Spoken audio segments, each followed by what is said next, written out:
La deuxième présentation, je pense que c'est plus important que la première.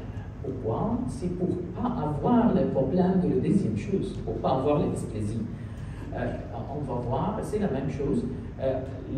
Normalement, le problème, c'est toujours, je répète, c'est le problème d'avoir le radar de l'épaule. Dans le cas de plexus brachial, c'est le plus commun problème dans le cas de plexus brachial. C'est la rotation interne toujours. Et comme on a dit, c'est dans 50% de les cas. Et dans ce cas, les 25%, il va avoir le problème d'dysplasie. Pour ça, il faut traiter ce problème avant d'avoir la dysplasie de l'épaule. Le problème, qu'on a dit, il n'y a pas de balance entre les deux, la rotation interne et la rotation externe. Et toujours, il y a la rotation interne. Pour ça, on va avoir les forces sur la glène et la dysplasie. Comment, quelle épaule il faut examiner? Quelle épaule il faut faire? Et quelle épaule il faut take care of which shoulder? We call it épaule at risk. Quelle épaule at risk to have this? C'est cette épaule. Vous voyez, on n'a pas de rotation externe passive. Vous voyez? Ici, l'épaule plus important pour examen avec le coude au corps, comme ça.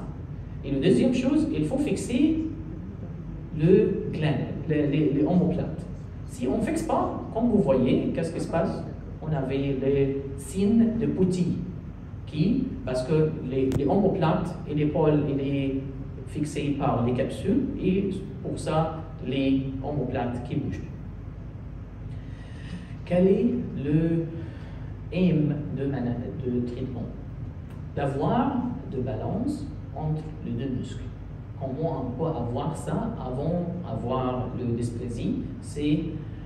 On a proposé 7 plans de traitement.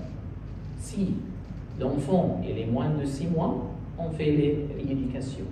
Si l'enfant est dans les 6 mois et 18 mois, on fait les botox, injection de botox. Et on va parler sur ce sujet. Si le patient est plus, on va faire le transfert tendineux plus au pas de arthrolyse capsulaire, mais je fais ça par moi arthroscopique. Okay. Comment le botox, quel est le mécanisme de botox? Quand, je vous rappelle, si il prevent la release de l'acétylcholine pour avoir de contraction de muscle. Pour ça, il n'y a pas de contraction de muscle, mais c'est toujours temporaire. C'est pour 3 ou 4 mois ou plus. Normalement, cette technique, l'utilise de le botox dans le muscle normal, c'est depuis 1973. C'est dans l'ophtalmologie, c'est par le Scott dans les États-Unis. Quel est le concept d'utilisation de botox? La première chose, le problème est dans les cas où on a les récupérations de la nerve, le problème est le rotateur externe, il ne peut pas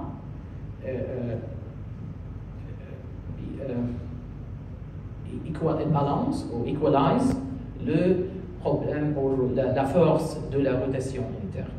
Et pour ça, on va avoir le radar de la capsule et après la dysplasie. Pour ça, on pense qu'une injection de la botox, elle aide paralyse temporaire de la rotation interne pour rééducation de rotateur externe. Ça facilite la fonction de rééducation et la récupération de la rotation externe.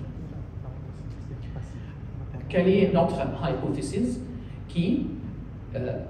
Quand on injecte le botox avant de 12 mois, avant 1 an, ça c'est le meilleur résultat. Et aussi, on ne perd pas la ressource parce que le botox, c'est plus cher. C'est plus cher que le fixateur externe aussi. Okay. Quel cas? Notre cas, on utilise pour le patient avec le C5, C6 paralyse. avec Schulter épaule à risque. Aussi, il ne faut pas avoir des dysplasies. C'est avant d'avoir des dysplasies par IRM. Pour tout le cas, on fait des IRM. Et aussi, il faut avoir le muscle de rotation externe qui récupère. Mais on ne va pas de muscle, c'est pour ça on injecte et pas d'amélioration. C'est pour ça on fait l'examen électrique pour la rotation externe. Et l'autre cas, on ne fait pas d'injection. C'est le criteria d'exclusion. Comment on fait ça? On fait ça par le nerve stimulator. On fait ça dans des salles d'or, comme vous voyez, mais juste avec le masque. C'est quelque chose qui prend, je peux dire, 5 minutes. Okay? Normalement, le dosage maximum, c'est 10 unités par kg.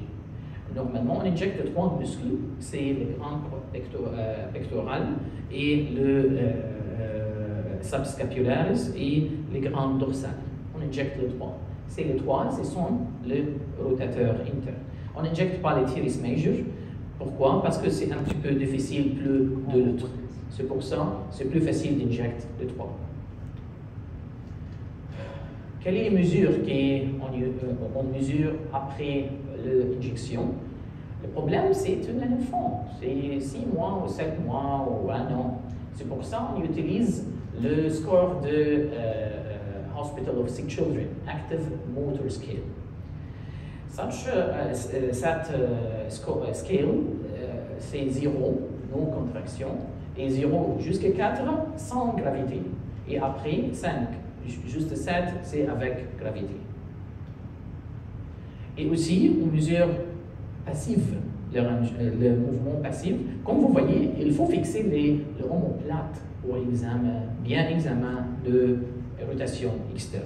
Et le plus important, examen de rotation externe depuis le coude au cœur.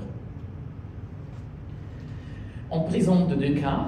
Le premier cas, c'est un cas avec le problème de rotation interne à 6 mois. On injecte à 6 mois.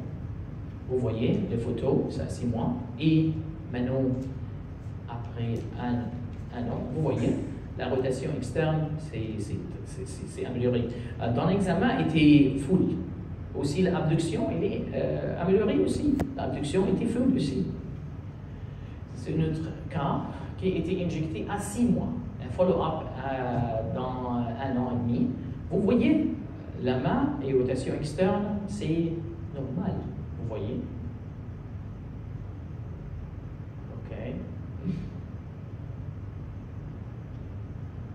OK, notre résultat, on a déjà fait ça dans 15 cas, 10 cas, moins de 1 an, et 5 ans pendant 12 et 18. Et on va voir bien qu'on a déjà injecté 2 cas 2 fois dans le premier groupe, et juste 2 fois dans un cas dans le deuxième groupe. On voit bien l'amélioration dans les scales de Active Motor Scale, mais j'ai déjà mis les scales pour savoir bien qu'est-ce qui se passe avec cette injection, comme vous voyez. Pour l'abduction, était avant 5, parce que le patient peut faire comme ça, comme vous voyez dans les photos, mais après, il a déjà fait comme ça. Pour ça, il était 7 après. Et pour la rotation externe, il était 1. Qu'est-ce que ça veut dire 1? Il y a juste une rotation de contraction, mais pas de mouvement. Comme vous voyez là, il était comme ça. Toujours neutre, pas de rotation externe. Et après, il était 7, il était full. Mais dans les patients, 12 à 18 mois, on a déjà une abduction 5. Et on a une amélioration, mais pas plus de 50% de mouvement. On était juste comme ça. Et dans la rotation externe, on avait le même problème. On était juste comme ça et comme ça. Qui n'est pas satisfaisante pour les parents, parce que toujours les patients, ils bougent comme ça. C'est pour ça,